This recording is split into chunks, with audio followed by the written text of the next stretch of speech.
नमस्ते जी। वैदिक राष्ट्र में आपका स्वागत है। वीर सावरकर जी का स्वतंत्रता संग्राम में योगदान। वैसे तो सावरकर जी पर बहुत कुछ कहने को है, लेकिन इस लेख में हमारा ध्यान उनके स्वतंत्रता संग्राम में योगदान पर ही रहेगा। कई बार कुछ राजनीतिक चमचे शहीदों का अपमान करते हैं और बिना जानकारी उनके बारे में कुछ भी कहते रहते हैं। इसीलिए कुछ लोगों के उनके ऊपर स्वतंत्रता संग्राम में योगदान पर सवाल करने पर उनके बारे में एक संक्षिप्त लेख हम आपके सामने प्रस्तुत कर रहे हैं। जिसे भी उनके बारे में जानने की इच्छा हो, अंत तक हमारे साथ बने रहें। प्रस्तुत लेख के लेखक हैं चौधरी जगदीप सिंह नैन। विनायक सावरकर का जन्म महाराष्ट्र तत्कालीन बंबई प्रांत के नासिक के निकट भागुर गांव में हुआ था। उनकी माता का नाम राधाबाई और पिता का नाम दामोदर पंत सावरकर था। इनके दो भाई गणेश बाबाराव और नारायण दामोदर सावरकर तथा एक बहन नैनाबाई थी। जब वे केवल 9 वर्ष के थे तभी हैजे की बीमारी से उनकी माता का देहांत हो गया। इनके 7वें वर्ष के बाद प्लेग की बीमारी के कारण उनके पिताजी स्वर्ग सिधार गए। इसके बाद विनायक के बड़े भाई गणेश ने परिवार का पालन पोषण का कार्यभार संभाला। विनायक के बड़े भाई ने उन्हें शिवाजी हाई स्कूल नासिक से मैट्रिक परीक्षा पास करवाई।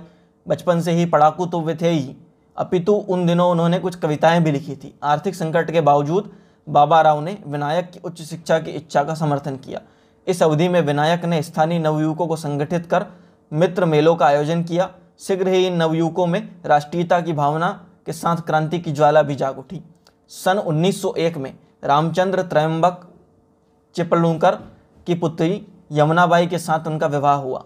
उनके ससुर जी ने उनकी विश्वविद्यालय की शिक्षा का भार उठाया।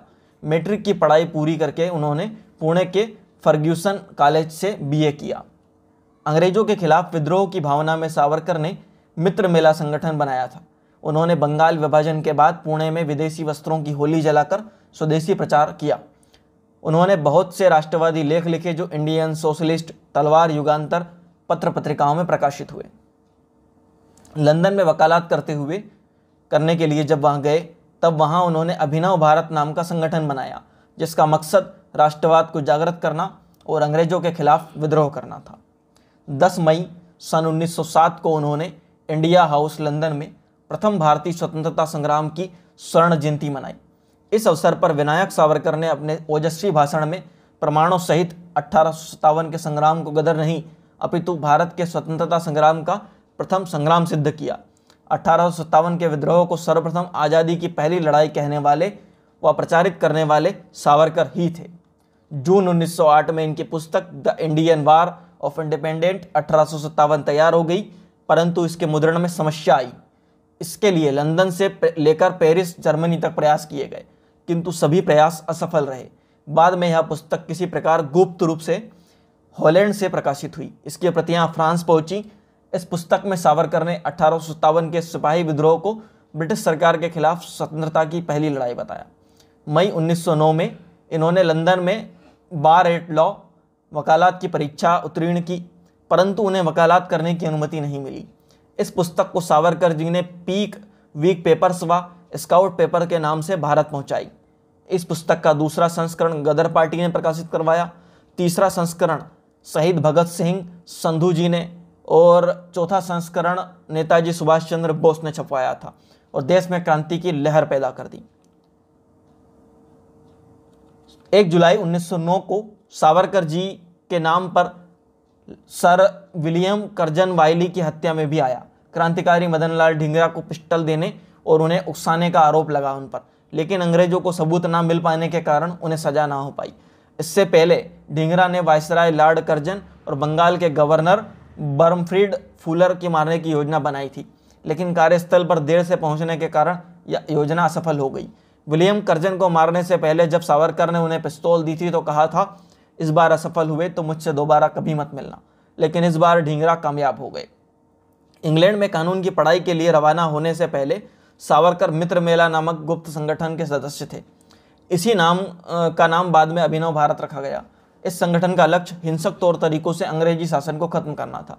सावरकर के बड़े भाई गणेश उर्फ बाबा राव भी अभिनव भारत के सदस्य थे। एक बार अंग्रेज पुलिस ने छापामारी के दौरान उनको हिरासत में ले लिया तो उनके पास से बमों का जखीरा बरामद हुआ था।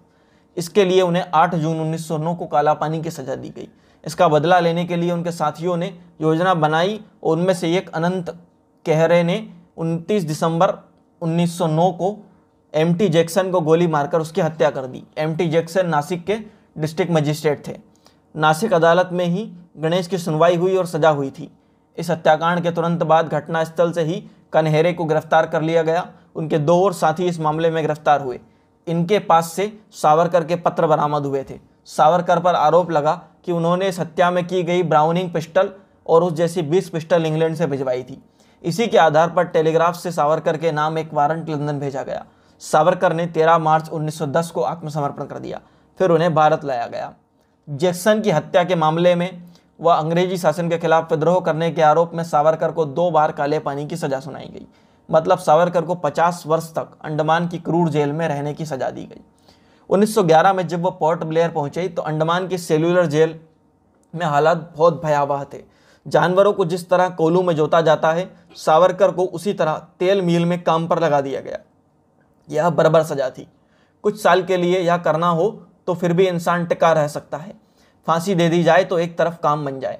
लेकिन सावरकर को पता था कि यह काम उन्हें पूरी जिंदगी करना होगा। यह अत्याचार सहते सहते ही मरना होगा।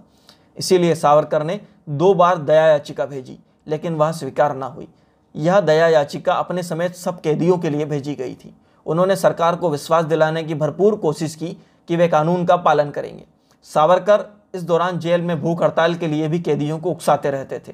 बार बार आग्रह करने पर 1921 में उन्हें पुणे की यरवदा जेल में ट्रांसफ़र कर दिया गया। यहाँ सरकार ने अंग्रेजों को पूरा विश्वास दिला दिया सावरकर ने कि अब वे कुछ भी ऐसा नहीं करेंगे जो ब्रिटिश कानून के खिलाफ हो। फिर 3 साल बाद उन्हें जेल से रिहा कर दिया गया, लेकिन उन पर शर्त लगा दी गई कि आने वाले 5 साल तक वे रत्नगिरी से बाहर नहीं जा पाएंगे। 1925 में पंजाब में रंगीला रसूल नाम से एक पुस्तक प्रकाशित हुई थी। इस किताब में पैगंबर मोहम्मद के बारे में कई आपत्तिजनक बातें लिखी गई थीं, जिस वजह से वहाँ तनाव का माहौल बन गया। सावरकर ने मार्च 1925 में इस किताब में एक भड़काऊ आलेख लिखा था। इसके बाद सरकार ने उन पर यह संदेश भिजवाया कि यदि उन्होंने फिर ऐसा कुछ लिखा तो उनकी रिहाई पर पुनर्विचार हो सकता है। इस आलेख में स्वराज्य का भी जिक्र था।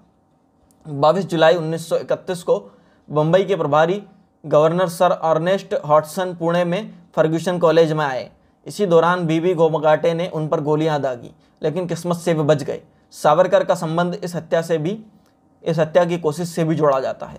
हालांकि उस समय तक इस मामले में उनका नाम नहीं आया था, लेकिन कीर ने 1966 में सावरकर पर जो किताब प्रकाशित की थी उसके मुताबिक गोगाटे सावरकर का कट्टर अनुयायी था। हॉटसन पर हमले से पहले वह सावरकर से मिल चुका था। इस बात के जरिए क्या कीर यह कहना चाहते थे कि हत्या की कोशिश के पीछे सावरकर का ही हाथ था?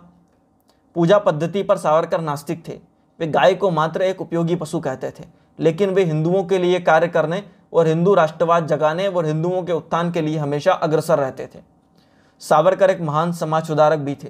उनका दृढ़ विश्वास था कि सामाजिक एवं सार्वजनिक सुधार बराबरी का महत्व रखते हैं, वह एक दूसरे के पूरक हैं।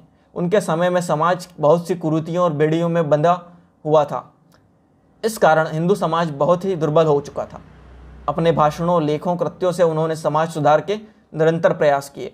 हालांकि यह भी सत्य है कि सावरकर ने सामाजिक कार्यों में तब ध्यान लगाया जब उन्हें राजनीतिक कलापों से निषेध कर दिया गया था, परंतु उनका समाज सुधार जीवन पर्यंत चलता रहा। उनके सामाजिक उत्थान कार्यक्रम न केवल हिंदुओं के लिए बल्कि राष्ट्र को समर्पित होते थे। 1924 से 1937 तक का समय उनके जीवन का समाज सुधार को समर्पित काल रहा। सावरकर के अनुसार हिंदू समाज 7 बेड़ियों में जकड़ा हुआ था।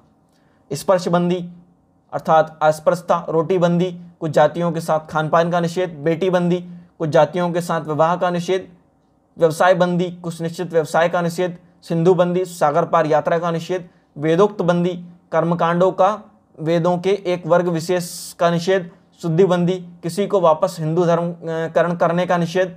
सावरकर जी हिंदू समाज में प्रचलित जाति भेद, छुआछूत के घोर विरोधी थे।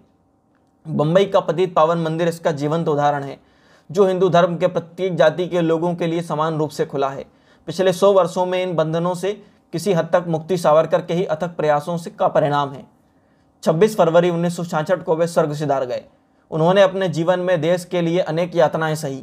1857 की क्रांति का प्रचार, अंग्रेज अफसरों की हत्या में योगदान, देश के लिए काला पानी की सज़ा काटना, मराठी होते हुए भी हिंदी भाषा को राष्ट्रभाषा बनाने की बात, हिंदू धर्म में मौजूद जातिवाद व छुआछूत को खत्म करके इसके लिए कार्य करना उन्हें एक महान व्यक्तित्व बनाता है।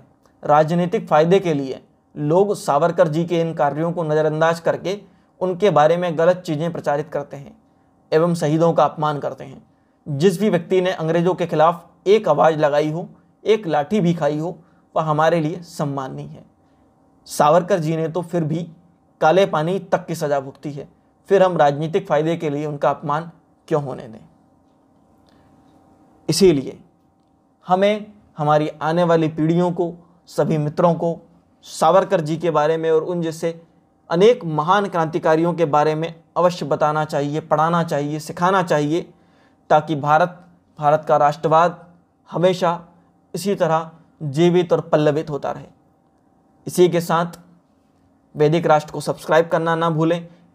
वैदिक विचार, प्रेरणादायक कहानियाँ, नीति शास्त्र और बाकी वैदिक भजनों के लिए वैदिक राष्ट्र को सब्सक्राइब करें, लाइक करें, शेयर करें।